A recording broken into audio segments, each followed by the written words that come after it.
Kansas City Chiefs defeat the Jacksonville Jaguars 27-20 right here inside of GEHA Field at Arrowhead Stadium. Steve Walls, Darren Smith, our post-game live show right here on the field, man. The Chiefs are heading to the AFC Championship game for the 5th straight season, man. Talk about this game today. Well, let me ask you this. Does it ever get OT? Nope. It does either for me. Look, this was really an emotional roller coaster game, so to speak, and not saying that I guess the win was ever in jeopardy, because potentially how you look at it could have been, but obviously with Patrick going down in the second quarter and returning after the half and really not playing as much like the Patrick that we know prior to the ankle injury was somewhat of a surprise and a shock. And then because they could never really break the game open and break it away, Jacksonville, to their credit, they kept the game close, and of course, with the late field goal, they backdoor covered on their end and covered the point spread for them. But overall, it was a hard-fought win for the Chiefs, and defensively, I think this is one of their best games in the Patrick Mahomes era. And you mentioned Patrick Mahomes going down early with an ankle injury. Yeah. Then in comes Chad Henne. 2-yard line, drive down, 98 yards, touchdown. What did you see from Chad Henne today? Confidence. I mean, the same confidence that Andy Reid and the coaching staff had with him in the AFC divisional game 3 years ago against Cleveland and Baker Mayfield and them. So, they had the faith, because remember in that game it was the 4th down play that they had to have to seal the win against Cleveland. And so for them, and the first play that they called was a passing play. I think says a lot about the confidence that Andy Reid and Eric Bieniemy had in him, but also for him to be able to make that play and make that initial pass and the receiver catching it, it did a lot for him. I think the biggest sigh of relief, and I know we didn't ask it in the press room, was the drop potential interception that could have taken place. Yeah. I think because it was a loud groan, not only in the stadium but also the press box, because we were like, and of course the Jacksonville media and the team, they were like, so it was that one instance right there that things could have turned ahead, and it didn't, and it worked out in his favor along with the team, and they didn't end up looking back. Now Patrick Mahomes went out, of course, came back second half. Sigh of relief. You mentioned that was a sigh of relief as well for the crowd. Yeah, the crowd was into it the whole game. Chiefs Kingdom did show up. What did you see from Patrick Mahomes as he came back out after the injury? I mean, honestly, nothing really surprises us about Patrick. I mean, he does, and as I talked to him in the postgame, he has a high threshold for pain. So the question that I asked was whether or not, because of his high tolerance for pain, how much was he able to, suck up, and when they went and checked on him. And it's a different kind of pain too, because it's cold outside. Yeah. But also, he's wise enough to know he's not going to put the team in a position where he would hurt the team, physically or anything like that.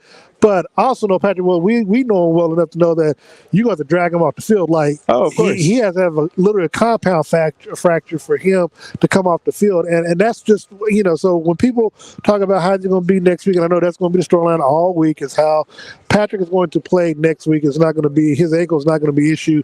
You can think it is, but Patrick's going to be as close to 100% when the chips are pushed to the middle come next week. Now, you mentioned next week. It's a wait-and-see game right now. Yeah. Which is a blessing Buffalo Bills, for the Chiefs having this first game. The Buffalo Bills will have to take on the Cincinnati Bengals tomorrow evening out in Buffalo. Yeah. Where do you see this game being played? Do you see it coming back here at Arrowhead for the AFC Championship game, or do you see it going down to Atlanta? Well, I think we did our predictions this week, and so I'm sticking with it. I still believe Cincinnati, even though they've had injuries on the offensive line. I still think they have enough skilled players to where it's and I believe it's a mismatch when it comes to those, in which they generally have that same mismatch issues with Kansas City, where Kansas City's have problems. So I agree. I think if they can do that, and if Josh Allen does anything that he normally does, which is turn the ball over, I think that they can capitalize on it. So it's going to be a close ball game. I think Cincinnati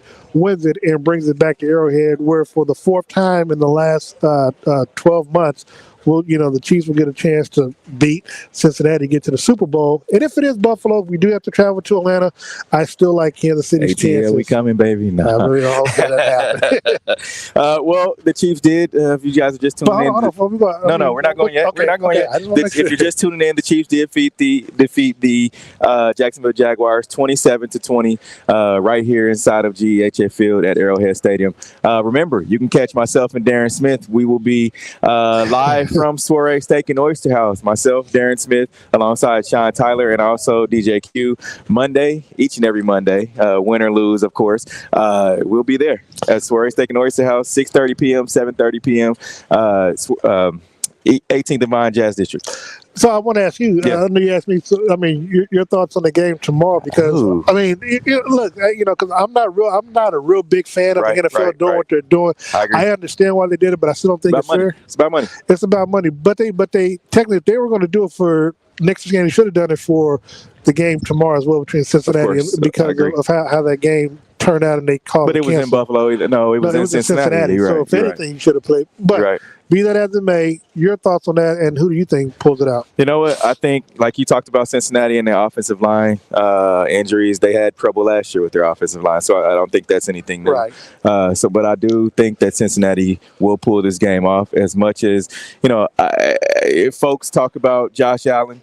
Even at the beginning of the season, they want to compare the two and put Josh Allen as the heir to the throne, right? And as the number one QB in the league. I just don't see it. I think Joe Burrow would have something to say about that, and we'll see tomorrow.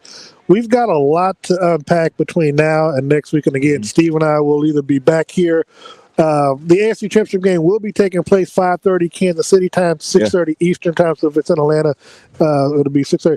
We will bring our pregame show, the pregame cheat sheet. I believe we'll probably do 4 o'clock or 4:30 Central. Well, I don't know. But follow us on our we'll figure it out between now and then. Whether it's in the Mercedes-Benz Dome or it's in the press box in here at GEHA Field. But we will be there. Can't see no matter, but Steve and I will be there, bringing you all the latest information, bringing you the news. We'll be here at practice throughout the week. This is going to be a big week. We'll see the Lamar Hunt Trophy here this week, along with the 2 helmets, the Chiefs, and whoever else that they play. But Steve, look.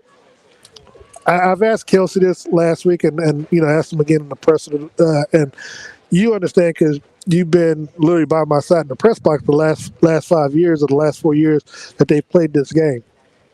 How important is it, whether it's Buffalo and specifically if it's Cincinnati, for them, based off of what happened last year, to complete what they should have done last year and get to the Super Bowl this time around? It's very important. They know what it feels like. Look, it's been 3 years since they won the Super Bowl.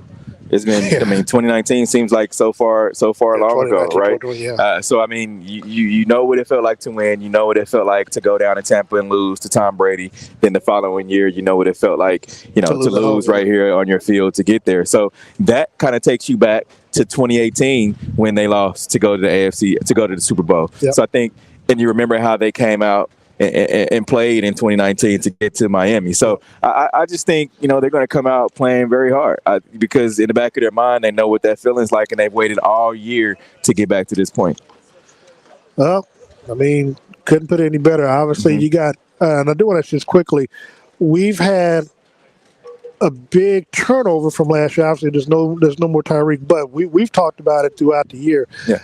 The amount of new players, new faces. You got 9 rookies. I think at least 7 or 8 of them were contributing right away. Most of them on defense. You do have, I guess, what do we have on offense? I guess. Can you really?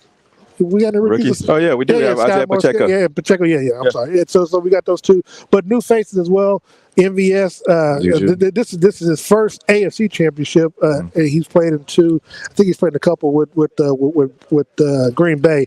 Obviously, Juju, talked to him. This is his first. What do you think about those players and their contribution to the team and what they need to do to help get this team over the hump next week? Well, some of the new faces are veterans, so I don't expect anything less. However, the rookies, even Justin Reed talked about these rookies are no longer rookies anymore. They played a full season. Yeah. So now they're going on year number 2 with this team. And so I just think they're coming out as though they've been here before, which is really weird for any professional athlete to be able to play at this high level against this type of competition. So it just goes to show you how much of a benefit or a factor that Andy Reid's training camp is. A lot of people talk about how rigorous his training camp is, and how you're out there in the heat of the day, full pads, and you're doing complete workout. So I just think a lot of these guys say, hey, it's worth it at the end of the day, because you get to this point and you haven't hit that rookie wall that most guys talk about. I would be remiss if I didn't say that the play calling, both on the offense, but especially on the defensive side. Now, there's some question marks in relation to special teams, and we'll talk about that on the Red Hour. But offensively and defensively, especially with Steve Spagnuolo, because we talked in the press box about how much pressure is being put on the defense, with Patrick not being able to play at that elevated level, and then the defense stepping up when they needed to most. Talk about that. Yeah, I mean, you got Spags, and we talked about how much pressure is on this team as a whole, not only defense but the offense. The pressure in this game was all on the Chiefs. Yeah. Jacksonville came in here playing with house money. Yeah, I mean, they didn't expect to be here. They won 7 or 8 straight. And so every game, like you mentioned earlier, every game was an elimination game for them. Yeah. So I mean, you got your back up against the wall as a Kansas City Chiefs, and you, as Steve Spagnuolo, you know that your starting quarterback is down. So you've got to turn it up. You got to call some things that you wouldn't normally call. But look, this defense, you talked about the defensive line being your X factor earlier in the game. How you feel like they did? Well, they had 2 sacks. I thought they had more, but I mean, Frank Clark, especially in the first half, because I think I mentioned, I think it was first half, but I said that for me, the key, especially when Patrick going down, was that sack that he had, because I think that sack made it 3rd and 19 or something to that effect, and then they ended up having a punt. Yeah. And then Henny came, Henny was able, and he came and did the 98-yard deal. So I thought that was huge. And then, of course, the delayed sacking by Noddy in the second half. So I think they did their part. Look, to your point, your X factor, was the linebackers, and Nick Bolton. I mean, they came up with the fumble to force the fumble. Obviously, Watson, with the late game interception that kind of sealed the deal. And then, of course, offensively, I did say Travis Kelce. People like, but people have to understand, Kelce, while he played well over these games, he hadn't hit the end zone, and that was my thing. My thing was, I felt that, especially after the last game, because we did see Patrick trying to get him into the end zone, but he couldn't get over. So I felt that if Travis could get going and get in the end zone, I felt that the spark that he would be able to bring from doing that, and people knowing he hadn't been in the end zone in a minute, that would pay off, and I think it reciprocated around the stadium today.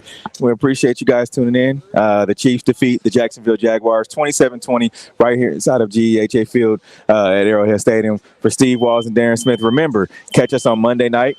Soiree Steak and Oyster House, 6:30 to 7:30 p.m. Myself, Darren Smith, Uncle Sean Tyler, also DJ Q. We will be live. Come down, hang out with us. 6:30 p.m., 7:30 p.m. Good conversation, great food. You never know who may show up. We'll have a few players. It's Atlanta or Arrowhead Stadium, we'll be here. Steve and I, we will be at the AFC Championship game. I can't speak for nobody else, but we gonna be there. All right. Until next week, we are out of here.